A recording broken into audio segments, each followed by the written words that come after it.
Saludándoles muy atentamente, como siempre, su amigo José Manuel Marmolejo Delgado, en nuestro programa hace algún tiempo, en ese lugar, de esta gran estación, OMV Radio, en Ecatepec de Morelos, Estado de México. Damos inicio a nuestro programa con nuestra sección Historia de Ecatepec. Ecatepec pasó a ser parte del señorío mexica seguramente entre 1480 y 1483 bajo el Tlatoani Tizoc. La lámina 5 de la matrícula de los tributos refiere que Ecatepec tributaba anualmente a México Tenochtitlan 2000 tilmas multicolores, 400 mantas blancas, 400 huipiles, 400 mastlat, 20 prendas militares por cada una de las categorías de guerreros, 1200 mantas grandes y un cuexcómatl lleno de semillas.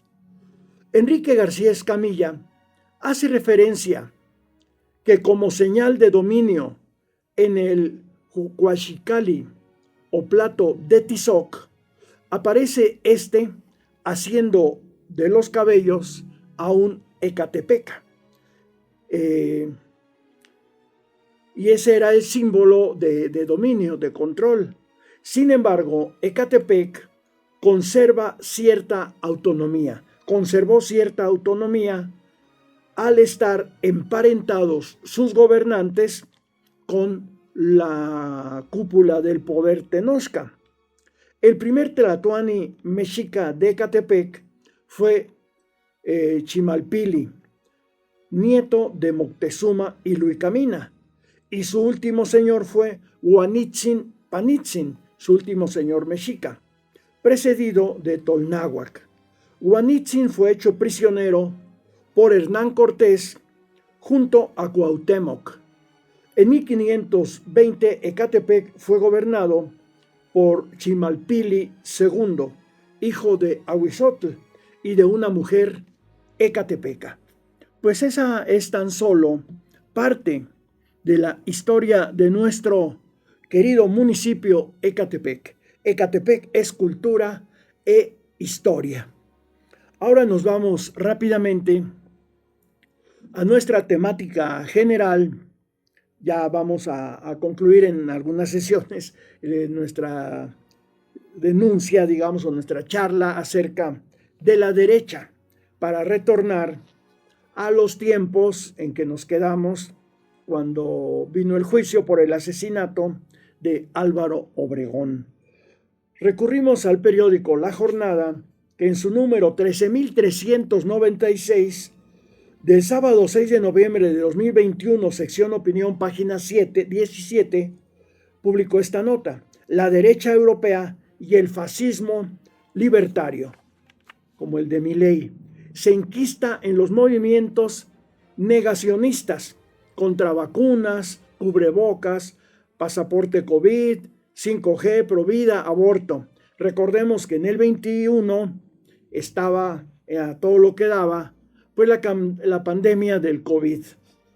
Marcos Reutemann Rosemann sostiene que el conglomerado tradicional, donde se agrupa el complejo industrial, militar y digital, no conoce diferencias políticas cuando se trata de ascender, de acrecentar su poder, y que parte de los intereses de ese multitrust parasitan en el fascismo libertario, que con palabrería nacionalista abandera la homofobia, el antisemitismo, el racismo y la xenofobia, todo ello con variantes propias de cada región, la agrupación particular y de los personajes que son cabeza de ese tipo actual de fascismo: el Frente Nacional, cuyo nombre nuevo es Reagrupación Nacional, de Marine Le Pen en Francia, la Liga del Norte de Matteo Salvini en Italia,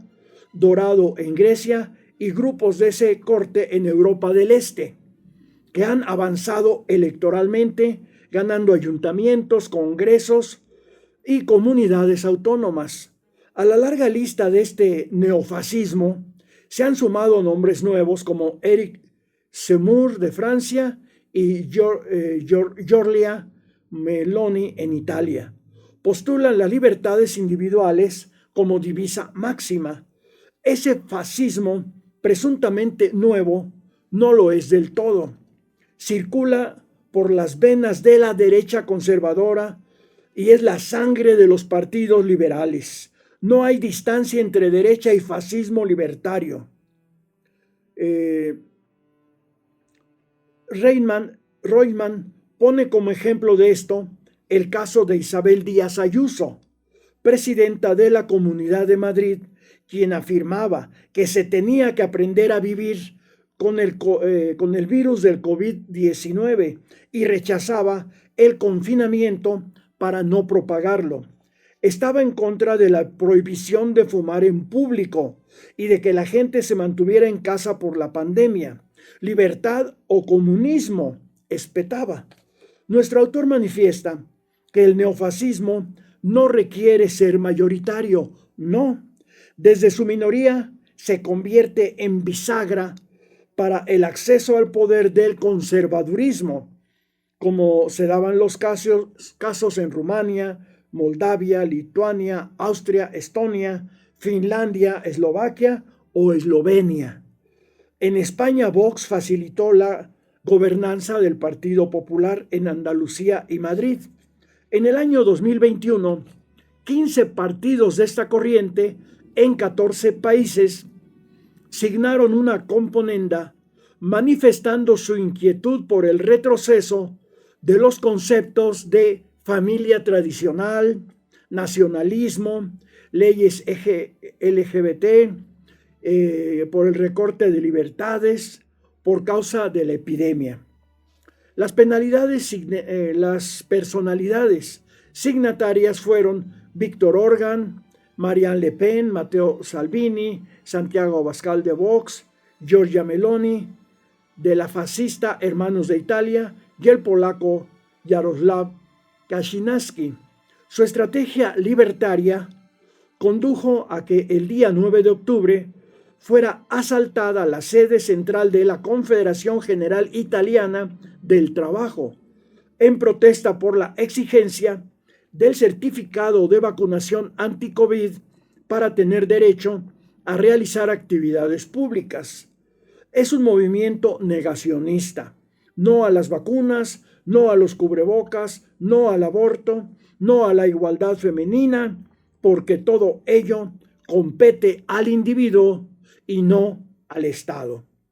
El neofascismo derechista ha convocado a actos presumiblemente libertarios, como los denominados botellones, en los que son citadas cientos o miles de personas a emborracharse masivamente en parques públicos y en playas al grito de ¡Viva la libertad!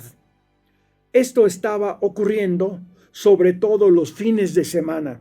En muchos países como Alemania, España, Italia, Francia o Gran Bretaña se registraban manifestaciones negacionistas. Pues seguimos con esta temática: Vox, PAN, Patria Unida.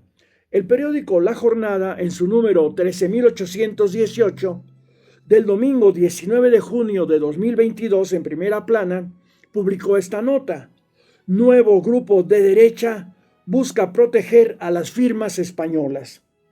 Legisladores advierten sobre nexos con fascistas de Europa y América. Exigen aclarar origen de recursos de fundación que operará en el país. Descartan efecto en el electorado. Admiten que deben estar en alerta. Sección política, página 3, y la nota es la siguiente. Morena, Patria Unida, creada para defender a empresas como Iberdrola. La reportera Andrea Becerril informaba que legisladores del partido Morena, Movimiento de Regeneración Nacional, urgieron a aclarar de dónde procedían los recursos para formar a aquel grupúsculo denominado Patria Unida, mismo que, tal como Vox en España, pertenecen a la corriente que busca desestabilizar a los gobiernos democráticos. En voz de los senadores César Cravioto y Antares Vázquez, así como del diputado Leonel Godoy, acusaron al Partido Acción Nacional, PAN, y a Vox de ser los patrocinadores de Patria Unida. Godoy afirmó que Patria Unida no tendría ningún peso político en México, pero lo delicado eran sus relaciones con partidos derechistas en América Latina y en España, cuya misión era generar confusión para atacar a los gobiernos progresistas. Antares Vázquez manifestó que además de sus relaciones con el PAN, Patria Nueva estaba vinculado al ultraderechista Yunque y a Vox, partido este último que no ocultaba su racismo y clasismo, a diferencia de su socio PAN, que hipócritamente los oculta tras su discurso. Vox ha aceptado ser contrario a los derechos de las mujeres y de los migrantes, pero el PAN, aunque es antifeminista y anti-inmigrante, no lo expresa públicamente. Las ideas que ha manifestado la presidenta de Patria Unida, Alice Galván, coinciden con las del PAN, en su oposición al gobierno progresista de aquel entonces del presidente Andrés Manuel López Obrador, sobre todo en el rescate para México de su electricidad y de su petróleo. César Cravioto denunció que PAN y Vox defienden a la empresa española Iberdrola, privilegiadas ilegalmente durante los gobiernos de los panistas Vicente Fox y Felipe Calderón.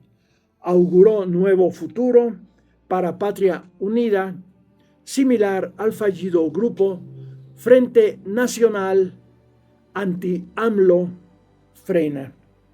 Pues así estaba la situación en México y en el mundo hace unos poquitos años, hace aproximadamente 4 años, con la derecha a todo lo que daba en Europa, en América, con esas políticas pues en contra de todo lo que es progresista, en contra del matrimonio de género, en contra de los derechos de la mujer, en contra de los derechos de los indocumentados, en contra de los derechos de los pueblos originarios, a favor de las privatizaciones, en contra de que México recuperara su electricidad, su petróleo.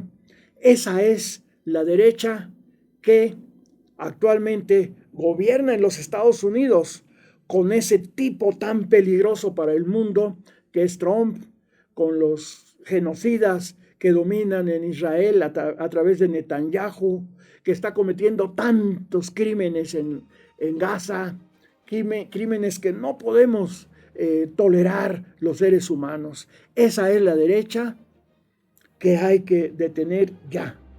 Pero de esta temática continuaremos hablando en nuestra siguiente emisión de hace algún tiempo en ese lugar, de esta gran estación OMV Radio en Ecatepec de Morelos, Estado de México. Se despide de ustedes su amigo José Manuel Marmolejo Delgado.